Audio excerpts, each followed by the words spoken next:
right, chapter 13. We are almost done. There's only one chapter after this. So correctional professionals, misconduct, and responses. It's like I almost forget how many shady things have gone on in correctional facilities until I review this chapter. But anyways, moving on. Learning objectives. Again, you can pause that if you want to look at it. The Zimbardo experiment. So some of you have probably heard about this one before. It took place in the 1970s at Stanford. And what they did was they broke up a group of students. Some of them, they were all college students. Some of them were assigned to be guards, and some of them were assigned to be inmates.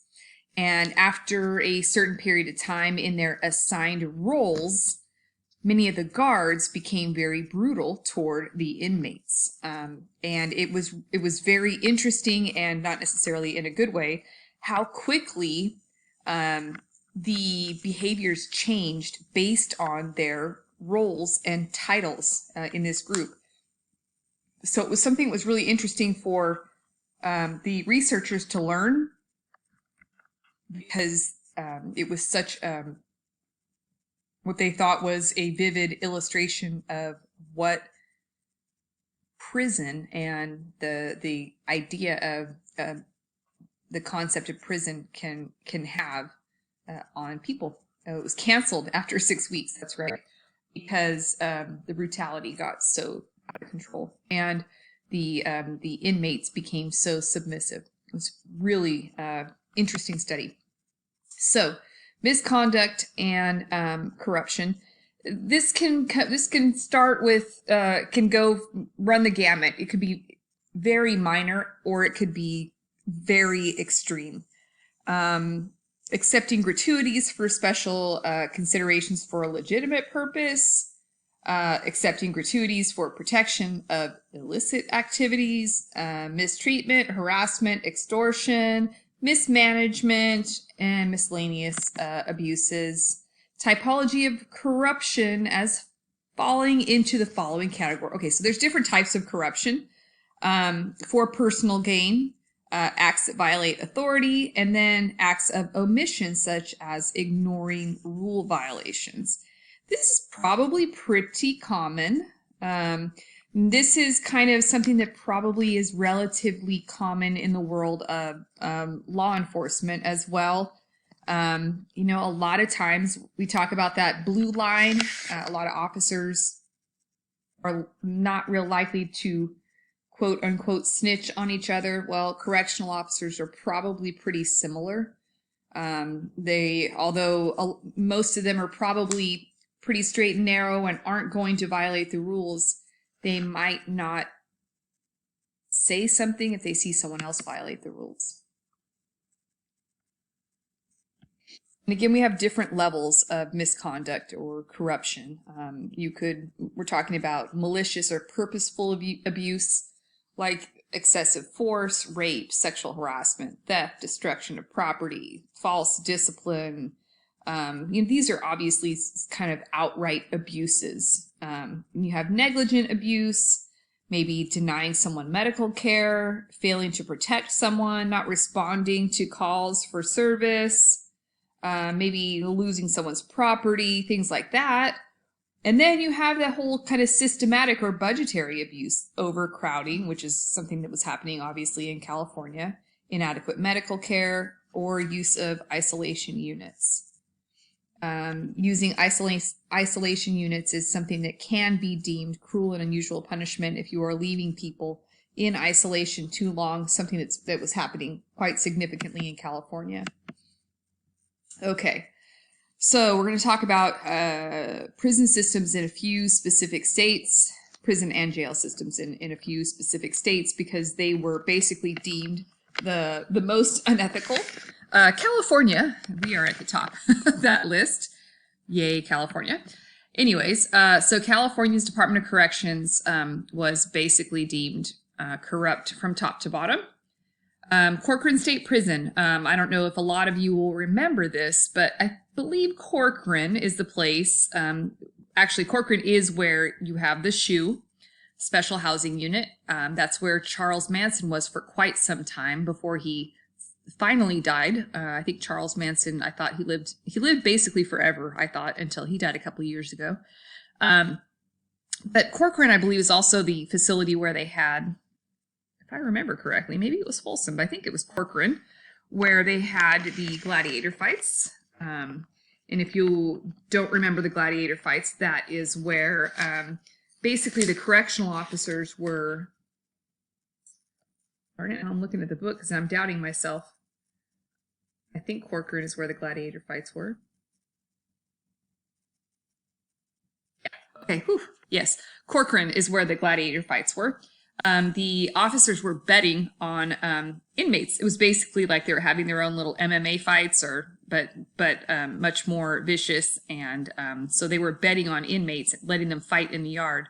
You got to Google that or go to YouTube and see if you can find the videos about gladiator fights at Corcoran State Prison.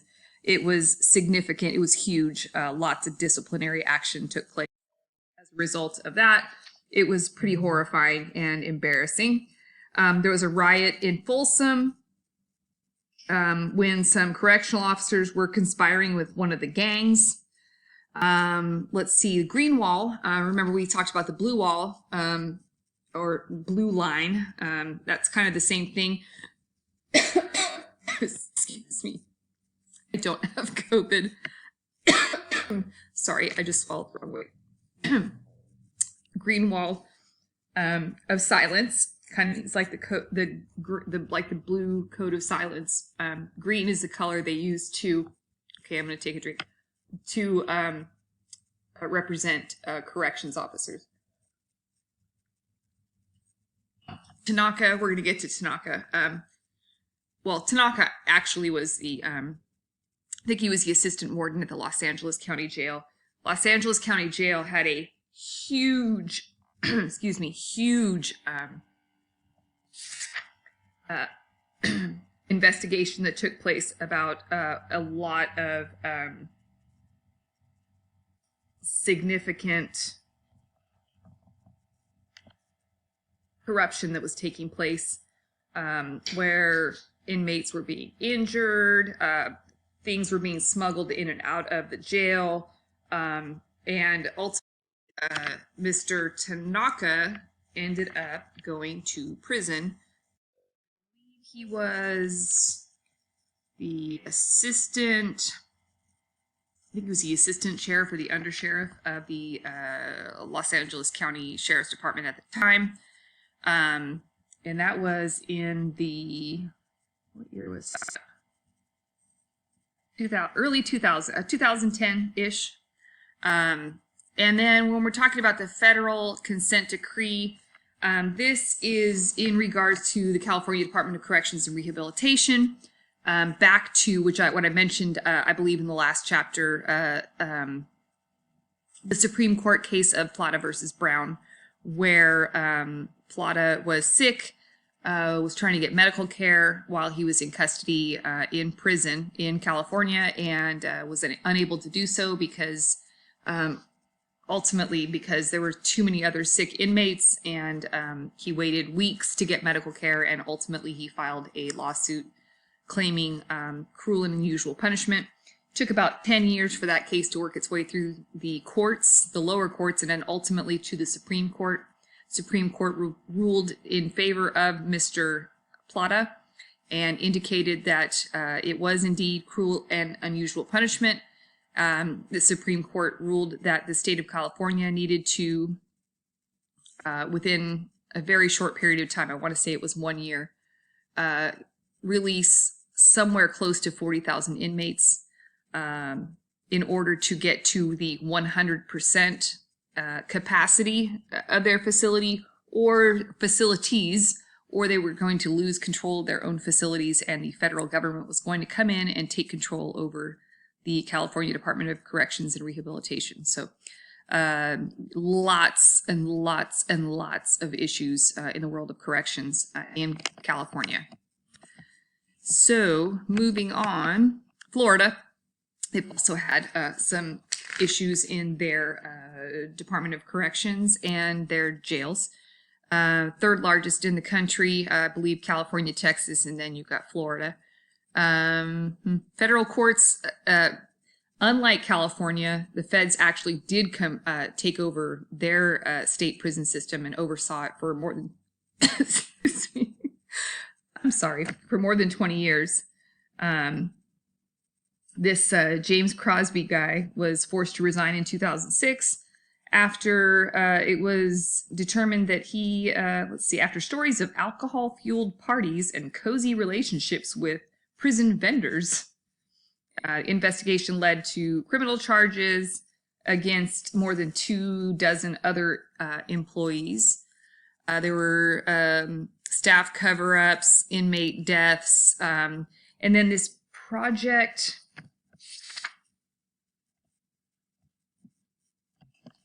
on accountable justice came into play in 2014, and ultimately they recommended that they create a public safety oversight commission that would set policy and standards for prison, raise the minimum standard for hiring of correctional officers, and set up educational incentives, and separate the terms of the secretaries of the Department of Corrections from the governors who appoint them.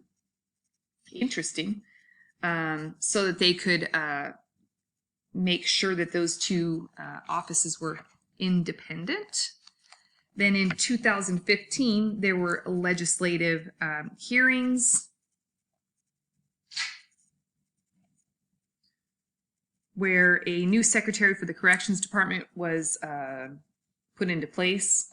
She cleaned house, fired a significant number of correctional officers and supervisors, and basically by March of 2016, she'd fired or forced over 1,000 people in the Florida Department of Corrections to resign. Next, we go to New York. This Clinton prison became famous in 2015 because some inmates, there were 2 prisoners in that prison, were escaped, and they were assisted in their escape by an employee. This James Farrow guy in 2016 pleaded no contest to, he pleaded guilty to coercion before his trial because he had been harassing a male subordinate during a 4-year period and threatened the employee if he reported the incidents. Was he in the same facility? I think he might have been. Blah, blah, blah. Let's see. They list a bunch of names here. Leonard Strickland was a schizophrenic who was beaten to death in a New York prison in 2010. George Williams was believed to have cursed at a guard. He was removed from his cell by 3 guards, taken to the day room, kicked and beaten with fists and batons. He was covered in blood, dragged into a solitary unit. Oh yeah, doctors had to insert a plate and 6 screws into one of his legs. Horrific. Yeah, that was in 2011. Kevin Moore in 2013 received 5 broken ribs, a collapsed lung, shattered facial bones in an incident with 5 correctional officers who said that he'd attacked them. Moore's dreadlocks were ripped out, and one of the officers kept them as a trophy. Samuel Harrell died after an incident involving more than a dozen officers who were known in the prison as the beat-up squad. He was beaten and allegedly thrown down the stairs. Inmates who saw the incident were told to keep their mouths shut or they would be next. Okay, so those all happen in New York. Only a strong oversight and discipline department has any chance of changing a culture where abuse of inmates is accepted.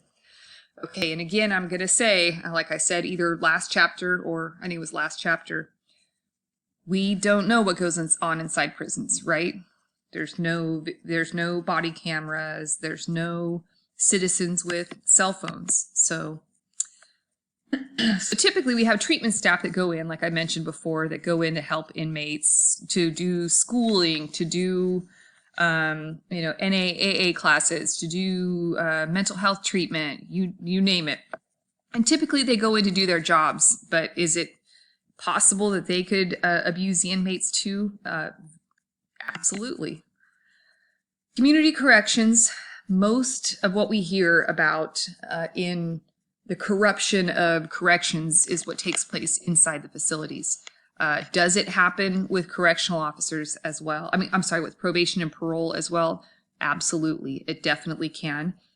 Do probation and parole officers have control over their clientele? Of course they do. And does that put them in a position to be able to possibly abuse them? Most definitely. Could they plant evidence? Absolutely, positively, easily, any day of the week. As a probation officer, if I wanted to plant evidence somewhere, absolutely I could have. So a lot of people have explanations for the misconduct, okay? Some people would say it's because of low pay. It's because they weren't screened properly during hiring. Some people would say it's because of PTSD. Many slide into corruption because maybe there wasn't support behind them from the organization. Maybe the personal lives of the correctional officers. My wife left me, and so then I just said life doesn't matter anymore, so I'm just going to turn into a scumbag. The discretion and authority inherent in the roles of corrections, probation, and parole officers takes maturity to handle it, as well as a strong ethical code. All true. Organizational explanations. Whew. How can the gladiator fights, for example? Everybody knew that was going on. You don't have a gladiator fight in the middle of a prison yard without the entire yard. Everybody who worked in that yard knew what was going on. It was not just one or two officers. It was not just one officer. Everyone knew about that. The Tucker telephone that we talked about, I think in the last chapter, where they were using, they were electrocuting people, putting electrodes on their genitals and electrocuting them. Everybody knows that. All this kind of stuff that's going on talks about stuff that everybody knows is going on. So how can you explain this is stuff that's organizational. The whole facility knows about this. And by the way, is this bad? Inmates being forced to wear pink underwear? If you have not, this is another one, if you haven't had a chance to read or watch anything about Joe Arpaio, she was in Arizona. New Mexico? Arizona. Jailer in Arizona, I believe, who forced his inmates to wear pink. Is it unethical? I don't know. Procedural justice. There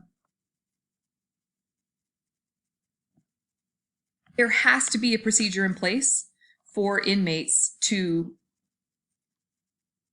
have a say in what's going on in the facilities, to speak up if something is going wrong. And if they don't have procedural justice, then they have no voice and no say in how things, in their treatment. Every facility should have rules posted everywhere within the facility. They should have them posted in a place that's easily seen by every inmate in the facility. If you were to go tour the Fresno County Jail, the Fresno County Juvenile Justice Campus, the CDCR, rules in each pod should be posted somewhere plainly for every inmate to see so that they can understand what is and is not expected. And they should also have the opportunity to file a grievance or complaint if those rules are not followed. The inmates should be able to. So letting them speak, governed by rules, dignity, respect, and then following through, being trustworthy. as a facility, as a correctional officer, as a probation officer, as a parole agent. And following through and being fair and equitable is also very, it's necessary.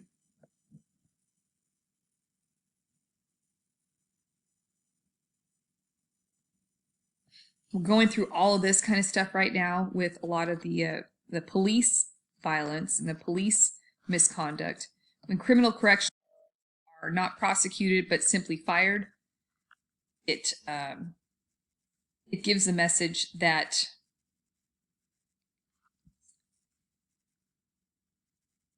losing the job is enough.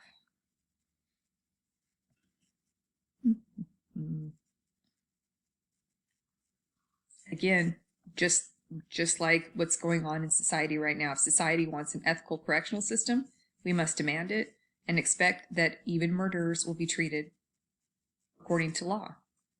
So, a lot of people will say this too. I don't give a shit what happens to someone who's in prison. I don't give a shit what he eats. I don't care what they do to him. He killed somebody's mother. He killed somebody's so-and-so. I don't care what they do to him. Well, guess what? That's how abuses take place. Even murderers have rights. Even child molesters have rights. We have to consider that if we do not treat murderers, child molesters, horrific human beings as human beings, then we will never have an ethical correctional system. Right? I know. Sometimes it's tough. Because if you think that these murderers are going to treat the correctional officers with respect, you got another thing coming. They're probably not. But the correctional officers are above it, and they have to stay above it, and always be above it. And remember that they're correctional officers. They're not murderers. They're not criminals.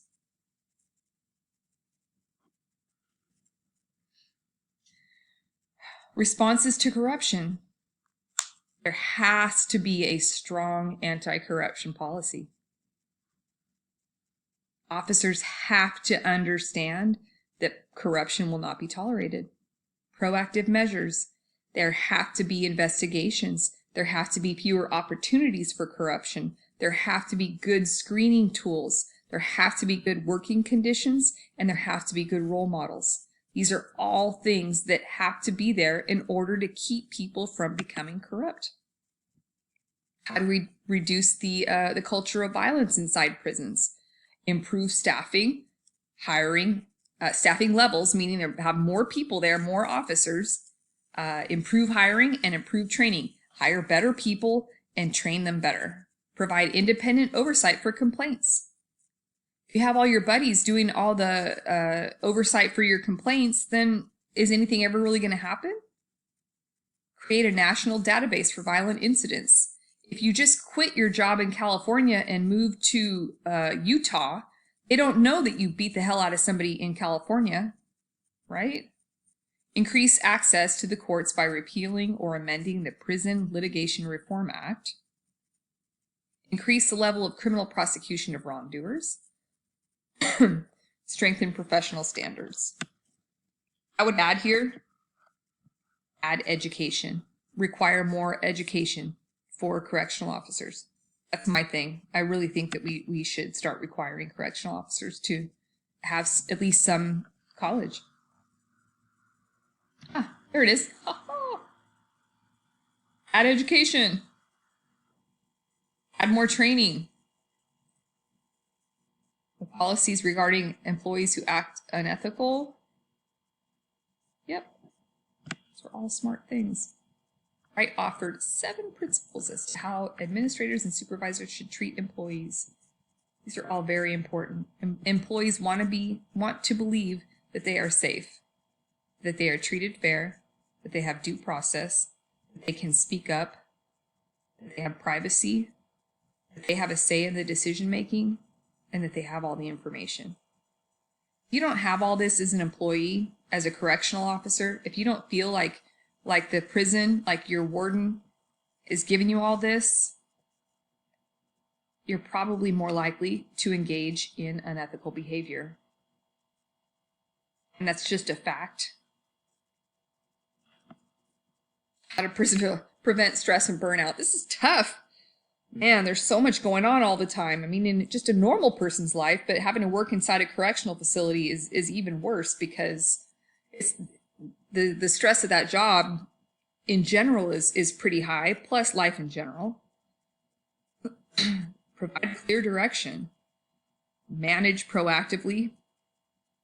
Establish priorities. If you got giant caseloads, which some people do, probation, parole, working with Fresno County probation, there was a time I worked in as an intern. This was before I got hired, but I saw caseloads that were over 1,000 cases. One person assigned to over 1,000 cases. I mean, there's just no way to manage that kind of a caseload. So you got to have priorities then and make sure they're clear. Your boss has to tell you specifically what they expect from you because there's only so much you can do. Ensure stability and that should say consistency, I'm sure. Be consistent in expectations. Manage with fairness. Delegate.